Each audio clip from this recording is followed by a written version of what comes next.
From the Alvin and Rosalie Sarachek studio, PBS Kansas presents Kansas Week. After looking at a state website, some Kansans feared their votes were not counted in last week's election. The Secretary of State responds. Sedgwick County adopting a new restraint policy in the wake of a teen inmate's death 3 years ago. But first, Boeing and Airbus are stepping up to help Spirit Aerosystems stay in business as the company navigates through turbulent times. That's what we're talking about right now on Kansas Week.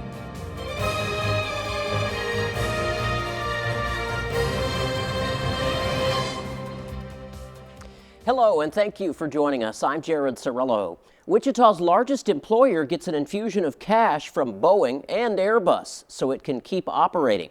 Spirit Aerosystems was in danger of going out of business due largely to the prolonged strike at Boeing and excess inventory that's been slowing production and depleting company resources. It was announced this week that Spirit will receive advanced payments of $350 million from Boeing and $107 million from Airbus. Spirit supplies fuselages and major parts for Boeing and Airbus jetliners. 700 Spirit employees who work on the 767 and 777 aircraft have been furloughed without pay since October 28th. Those workers are scheduled to return to work next week. Meanwhile, Boeing is still in the process of acquiring Spirit Aerosystems. The sale expected to take place sometime next year. Spirit employs 13,000 people in Wichita. Here to talk about this and some of the week's other big stories is Harvey County Now managing editor Adam Strunk, Democratic State Representative John Carmichael, and Republican State Representative Tom Kessler. Welcome to all of you. John Carmichael, I'll start with you. Boeing, Wichita has been dealing with this unfortunate situation with Spirit for a long time, and of course, Spirit was created when Boeing sold off the company 10, 15 years ago. Yes, that's when they sold off the Wichita production Right. From Boeing, and principally they were involved in constructing the 737 fuselages. But what's also important is there are other contracts at Spirit as well, including Airbus as well as national defense contracts. So it's a major transition to go back to being a wholly owned Boeing operation. I'm just glad that this concession was arranged with Spirit's two largest customers to keep the doors open until such time as Boeing formally acquires Spirit, I think sometime next summer. And Tom, this would be a huge loss for Wichita, almost an economy crusher if we lost Spirit. Somehow we have to figure out how to keep it going. Absolutely. So, I think we're pretty fortunate that they're actually infusing the cash, actually both Airbus and Boeing, so to keep the doors open and to keep them going. But in Spirit's defense, they do have a ton. I think they have like 130 fuselages like ready to be shipped, just waiting to be paid for and shipped. But I think they'll get through this, and then by midsummer next year, that transition should take place pretty seamlessly. Yeah, and with Spirit also, their employment is 13,000. I realize you're from Harvey County, Sure, but I assume you have a lot of workers that commute. There are some workers that commute. You also have the compound effect, because it's not just Spirit. There are shops and suppliers that serve Spirit, as well as there are people, even if they don't live in your area, they might come and spend money. And that's a lot of people. A lot of us have family and friends that work at Spirit, and that would have been a big deal if it closed down. Yeah. So. But John Carmichael, will it be enough? Even with this huge cash infusion, will that still be enough to keep Airbus or Spirit going? Well, I don't know specifically where Spirit is on its balance sheet and its cash flow, but I think the amount that's being offered here is about the amount that they say they need to continue operations until the acquisition. The bigger and more concerning problem is Boeing aircraft in general, and I don't know that we have enough time on this show to even begin to go through all of those problems. But as goes Boeing, so goes Spirit. Yeah. Now, one could say that we were a little better off when we had Spirit as an independent company, because they could go to Airbus, McDonnell Douglas, other places for business, and there was some diversity there. as a wholly owned subsidiary of Boeing, we see the Airbus type contracts probably headed somewhere else. Divisions of Spirit in other countries that are manufacturing Airbus are being divested. But the question as to what happens to Boeing, hopefully Boeing is too big to fail, because it's vital to our national defense, it's vital to commercial aircraft, it's vital to the national economy as well. And Tom, should we, a theoretical question here, but should we have been in this situation in the first place? Should Boeing have never sold off Spirit to begin with? That brings up an outsourcing question, you know.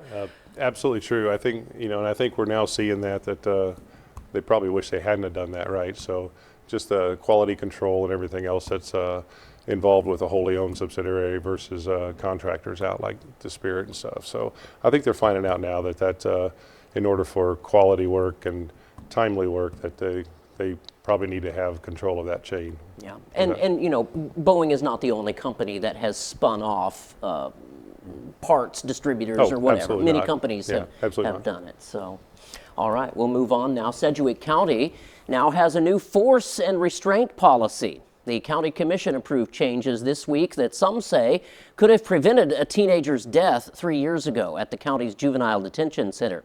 Cake's Nick Nelson has that story. This video shows the moment officers restrained 17-year-old Cedric Lofton while he was in the Sedgwick County Juvenile Detention Facility nearly 3 years ago. Police brought Lofton to the facility and deputies said Lofton was trying to fight them. Lofton later died from injuries from being held down in the correctional facility. After Lofton died, so many questions came up about the Department of Corrections procedures. Commissioner Meitzner? Aye. Commissioner Dennis? Aye. Commissioner Howell? Aye. Commissioner Lopez? Aye. Chairman Beatty? Aye. Wednesday, the Sedgwick County Commission unanimously passed its consent agenda, including a Department of Corrections policy change to ease officers' restraint practices. In a statement, a Sedgwick County representative says the changes reflect an updated holds and certification process. People wanted to know why and wanted to see what was going to be done to prevent this from happening again. And I think that's hopefully what the county commission's change in policy is going to accomplish.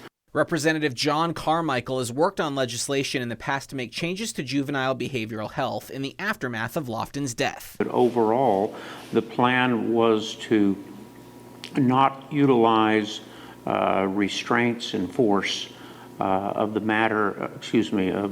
intensity, if you will, of what was applied to young Mr. Lofton. But it's also not just entirely a problem related to the facility here in Sedgwick County.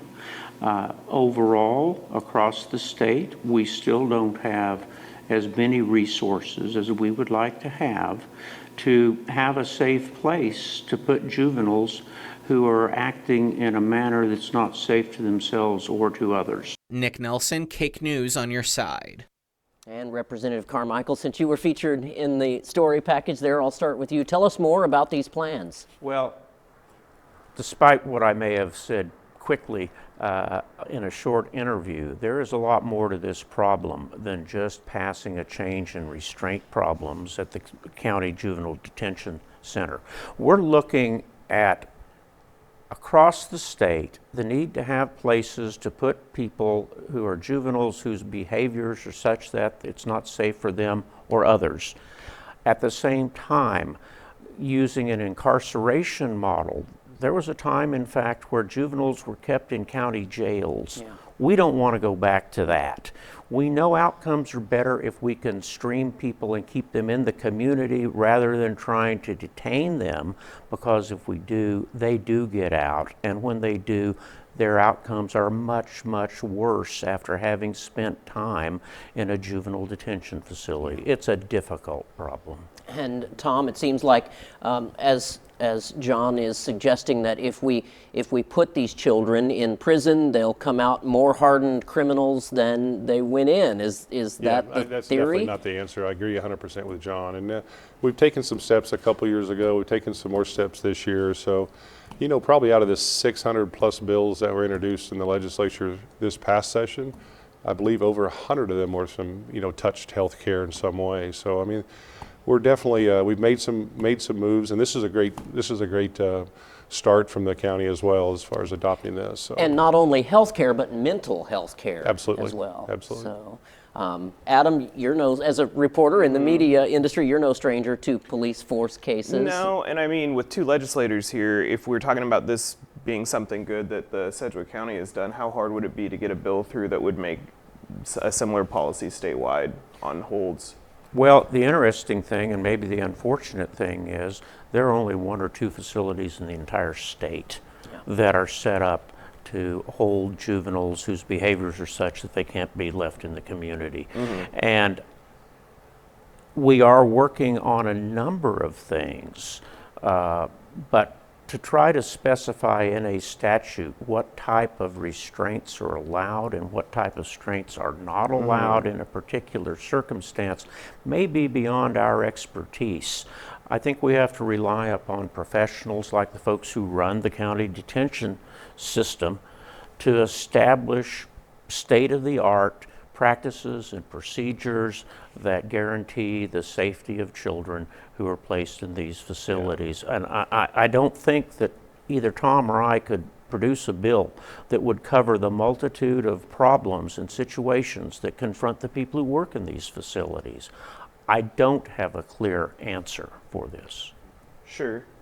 But I mean, the county has at least the county changed a policy they think is a clear answer, at least to the holds. Like, is there something that you guys can look at or something you guys can do? Because I don't think anybody thinks there's a situation where, like, even if a juvenile is being hard to deal with, I don't think there's any situation where they're going in there and then they're not leaving the jail alive. Right. I don't think that's something anyone agrees with. And so if that's the case, like, it seems like there could be some limits placed on the amount of force or how force is applied to really anyone because they're in public custody. I'll be candid with you. I think there was a violation of the law in what we saw on the TV.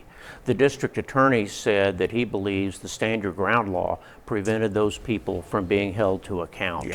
And you know, you can pass all the laws you want in Topeka, You have to but follow the law. unless people follow those laws, and quite frankly, unless prosecutors are willing to enforce some of those laws in difficult circumstances, it won't make one bit of difference. Yeah, and Tom, chime in here. John Carmichael kind of just said that the police went too far and may have broken the law. And that, from what we saw in that video, I mean, it very well could have been. I know the family has a lawsuit going right now against Civil the officers. lawsuit. Yeah, right, and kind of see what that brings up as well. But Jared, I might add, it's a very those- difficult situation to be in, right? Yeah. Those Sure. were county employees for the most part that we saw in the video who are applying the restraints and the hold as opposed to police or You're law right. enforcement. That is The correct. issue with police or law enforcement, though, was a young officer was pressured to change his report so that Mr. Lofton would be placed there instead of taken to a medical facility, and that's a big issue as well. Sure, absolutely. Yeah.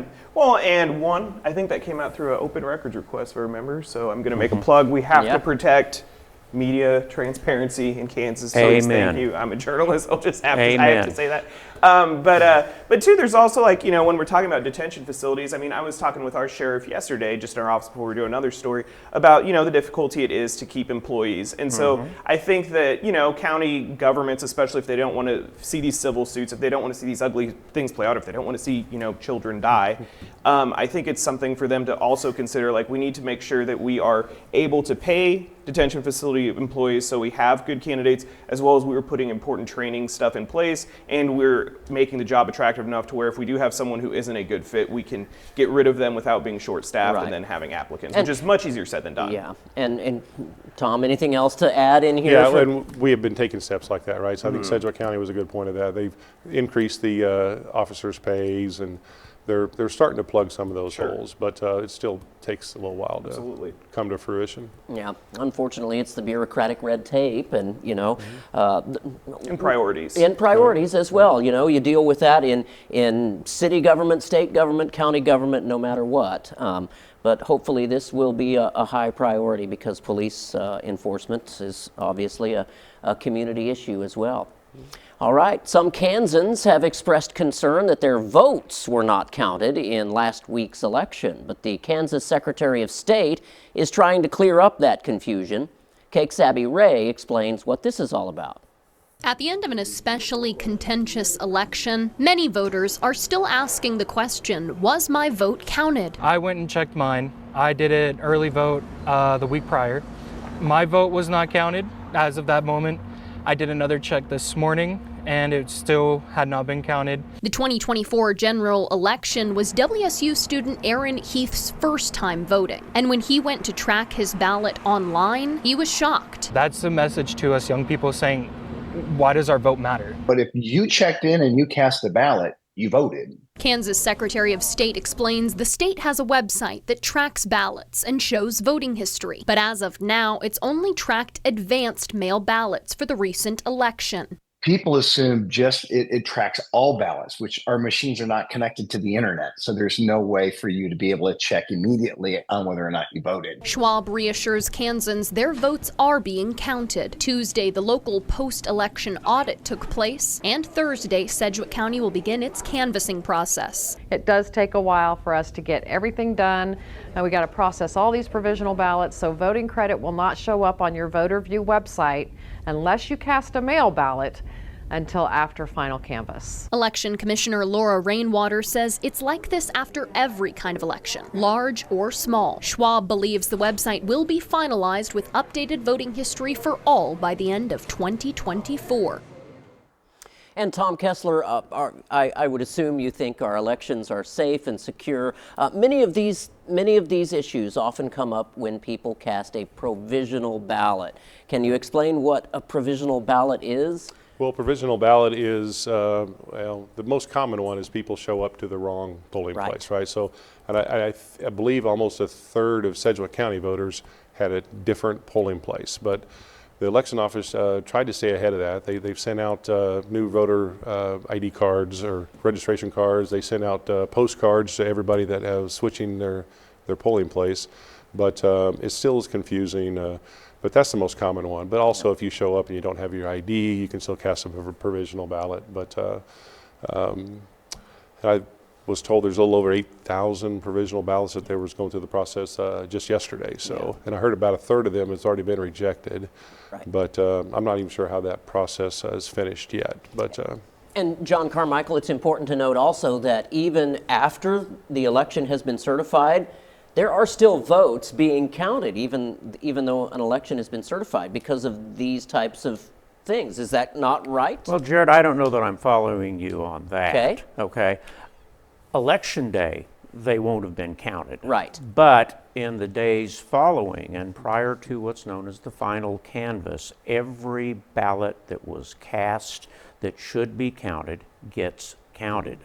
But no, we don't count those ballots on election night. For example, the provisional ballot goes before the county elections board, which is actually the county commissioners or their designees, and they rule on in some instances, each individual ballot. Now, typically in Sedgwick County, it's categories of ballots. Right. The question, of course, will be how many mail ballots came in after the deadline, because those votes will not be counted. But I do want to contribute here. Scott Schwab and I have had our political differences. I don't know if Tom was in the legislature when Scott and I were together on the elections committee, but we went at it pretty good. But Scott has run a good election. We have been fortunate in Kansas that we do have fair elections. Laura Rainwater was obviously an excellent choice to serve as election commissioner.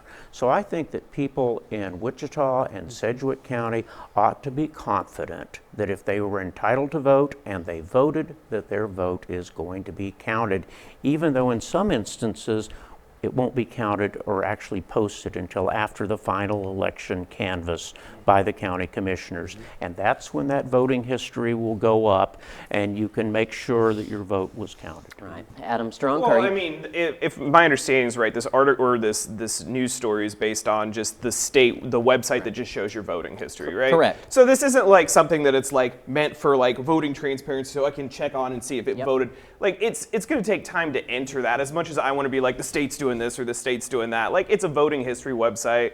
I think that'll be updated. I feel very confident in our elections.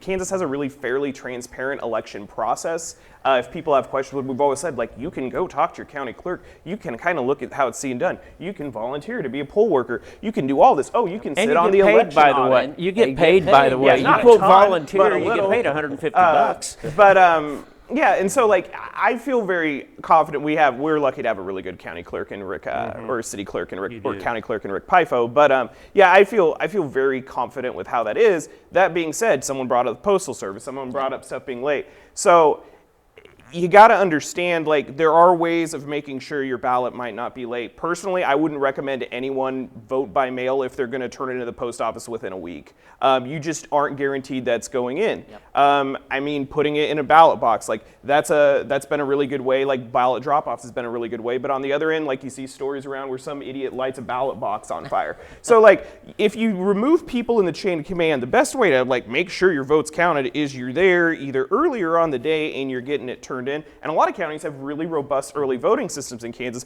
Makes it super easy. I voted in like 5 minutes over a lunch break when I was doing a story. After my story, I just voted on election turnout. So you can take steps on how to make sure your ballot gets counted if you're worried about it. But as for this website, like, it's a state voting record history. Like, it'll be updated. It's not something that they've set up to show you as of like up-to-date minutes of when your vote gets counted. But they do update the mail ballot receipt. So if you're concerned about whether or not your mail ballot got to the election commissioner, those records are updated, at least in this county, daily, every night. Yeah. And if your ballot isn't there, you can go cast a provisional ballot on election day at the poll, and one or the other of those ballots will be counted. But let me ask Tom Kessler one question about this. Is this an argument to not allow mail ballots at all, because it just brings up so many questions and so many what-ifs?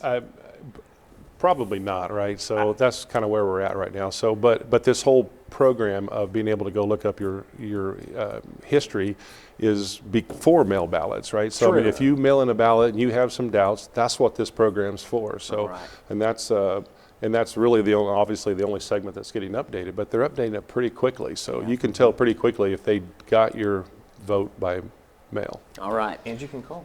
That's right, you can call. And I would argue it's maybe not an argument against mail-in ballots. It might be an argument, it might be an argument that we need to make sure a federally supported service like the Postal Service is improving its service and not decreasing its service, which we've had a federal push to do. Understood. Amen. All right, our last story today. Some individual districts have already done it, but a state task force is recommending all Kansas public schools ban cell phone use by students during the school day. Cake's Nick Nelson has the details. It's when they abuse it in the classroom.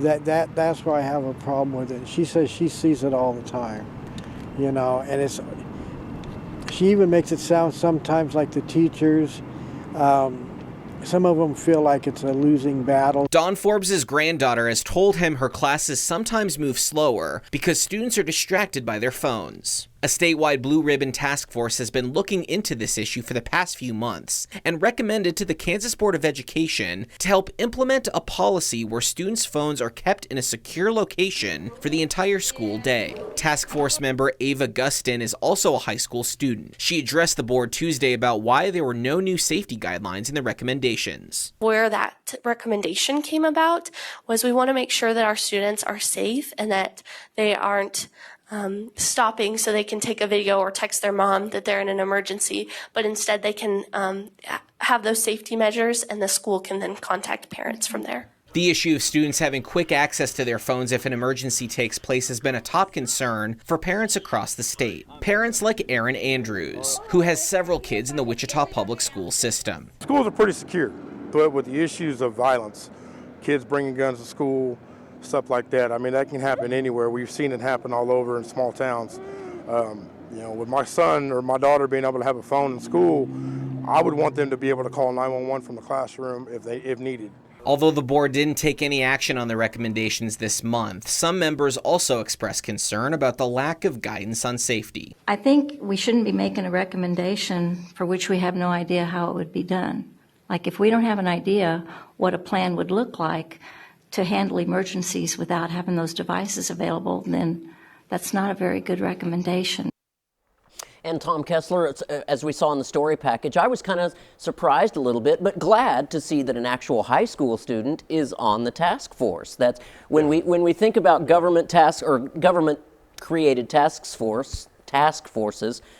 A lot of times they forget the people who are actually involved. Correct. So it's good to see a high school student actually on this task force. I agree, and I also agree with them as well. As kind of hard. I mean, the recommendation was made, and I agree with the recommendation, but I would have no idea what that plan would look like as far as implementing something like that. But I do know that they do cause a huge distraction. I talk to teachers all the time, and for some reason, I've been hearing that the behavioral issues that the teachers are having have exponentially increased this year. And I don't know if it's just totally related to cell phones, but I mean, I know it is a battle that they're battling. Yeah. And you know, John Carmichael, quickly, in about a minute or so, somehow we used to deal with this before without cell phones. Why can't we deal with it now?